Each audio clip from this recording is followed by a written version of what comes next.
to my mom, best believe I'm doing better. Don't understand, now better who you picker. If they also broke the rules, I say icka. Yo. Cape Town is really interesting because within this small space you have all these different realities that exist. For me, it makes my art really rich because I have all these different stories I can tell. I think the young people in Cape Town and the people I hang out with, like, we definitely recognize all of the inequality and we recognize how we're living, but there's also like a revolutionary spirit.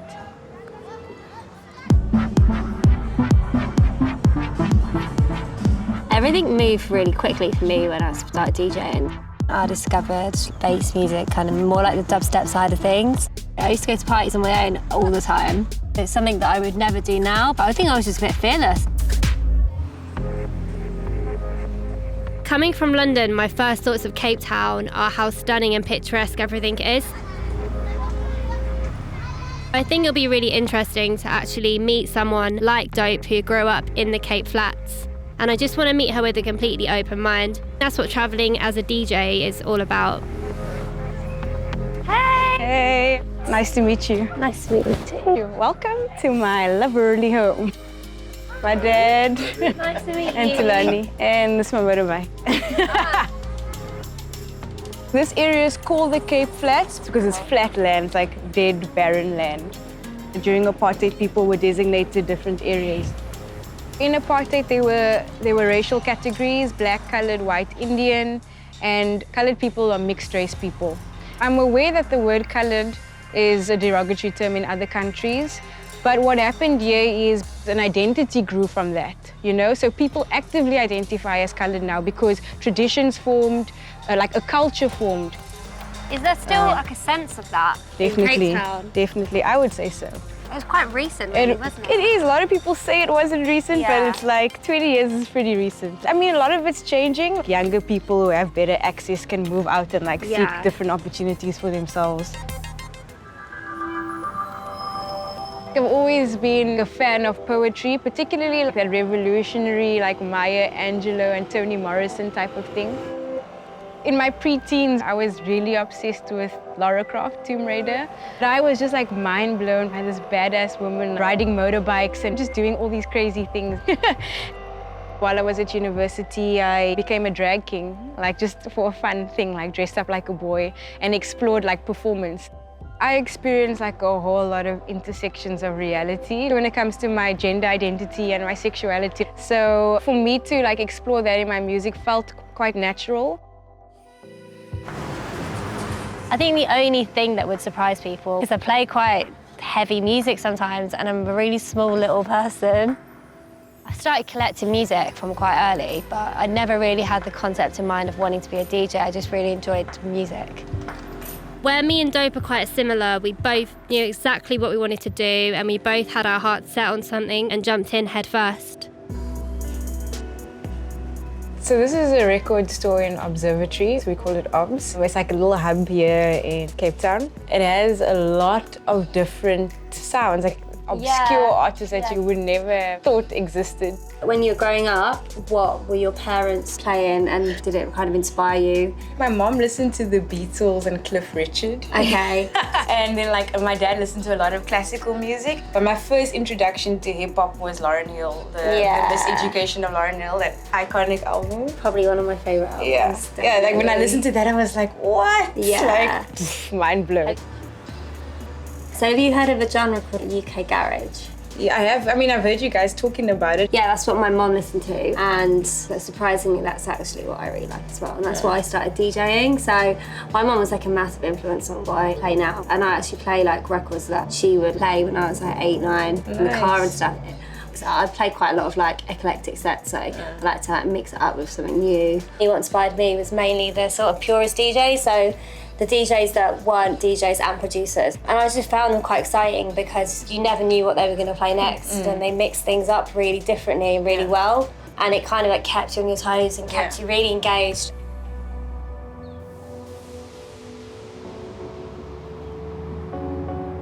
DJ Barely Legal and I come from two very different worlds and two very different realities, but I think the thing that makes us similar is that we're both young women trying to establish ourselves in the world and in the music industry. And I think it takes like a certain type of attitude, a certain type of grit and determination that both of us share. And that's what's happening in the spaces I hang out in now. Like, there are a lot of like-minded people and of different races coming together.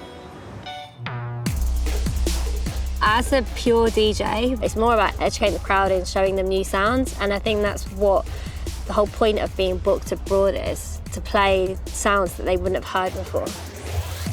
I think music is something that's universal. It was really nice to see such a mixed variety of people like, in the one club. There didn't really seem to be any segregation when it came to music.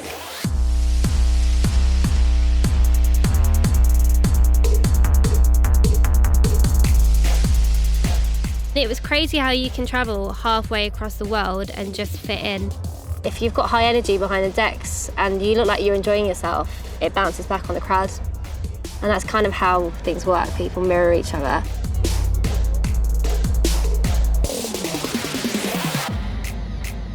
From getting to know Dope, definitely seen like similarities, so we've kind of done our own thing from the start. So it's really nice that we've both managed to make a name for ourselves by just being ourselves.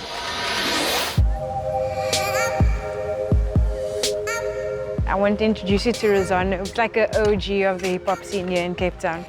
Is he someone that inspired you? Yeah, definitely. And but more so, he's been like really involved in the development of Cape Town hip-hop. Welcome. Hey, how's it? You're cool? This is PERi. Hi, nice to meet you. Cool. How's it going? How's it going? Basically, it all started in 1984 with the breakdance culture. Everybody was dancing back then. It was the Michael Jackson craze. Yeah. We were tired of the Michael Jackson moves. So we started getting into pop locking and a few ground moves. And shortly after that, I really got into the music part. DJing, collecting hip-hop records that nobody was buying. The clubs weren't playing music. We had to find a venue, number one. They didn't want B-boys with tracksuits. They wanted none of the side caps and none of that. Why was there a stigma attached to it? Yeah, like hip-hop was illegal back in the day, you know? And it was also state of emergency time in the country. You know, we couldn't be out at night. There were police, army all over the show. The townships were heavy places. You were either into gangsterism, or you were doing drugs, or you were in the church. So you had to choose, and we decided dancing was our thing. My community is really important to me. There are things like gangsterism and all of those things, but like what frustrates me is like the perpetuation of that idea that that's all that we are. So that's why it's like really important for me to tell a different kind of story. This is not how they found us, we're recognizing our powers. I reckon as Westerners, we have this preconceived idea of Cape Town with all its history, and I can still see that there is a lot of difference with wealth and race. I got to see like the real side of Cape Town, the real people that were born here and that have grown up here. And I think it's really important to know that that exists.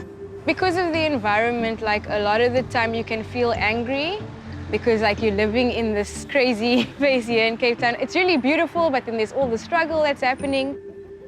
Now that I've soaked it all in a bit more, hanging out with Dope and her friends, they are very outwardly thinking and positive people. So it's really radical to like embrace joy and to embrace music and create revolutionary music. The content doesn't have to be political, but the act of enjoying yourself as young people and as young brown people, like that is, for me, like really radical and revolutionary. When I came to Cape Town, I didn't really know anything about it. And I feel like I've learned so much through you that I could never have learned through like reading up on the internet or whatnot. Kind of stuff that you'd have to learn from being there and experiencing it. Yeah. And what I really liked about your music and all the people that you surround yourself by is that you are kind of breaking down all those barriers of the past. Yeah, it's definitely like a community thing. Like it's all of us coming together to like make something different. Like a one-caged bird taking flight. Spot me looking dapper as I breeze from the side. You know that being a rapper brings me ease and delight. Turning music into dreams, making sense of this life.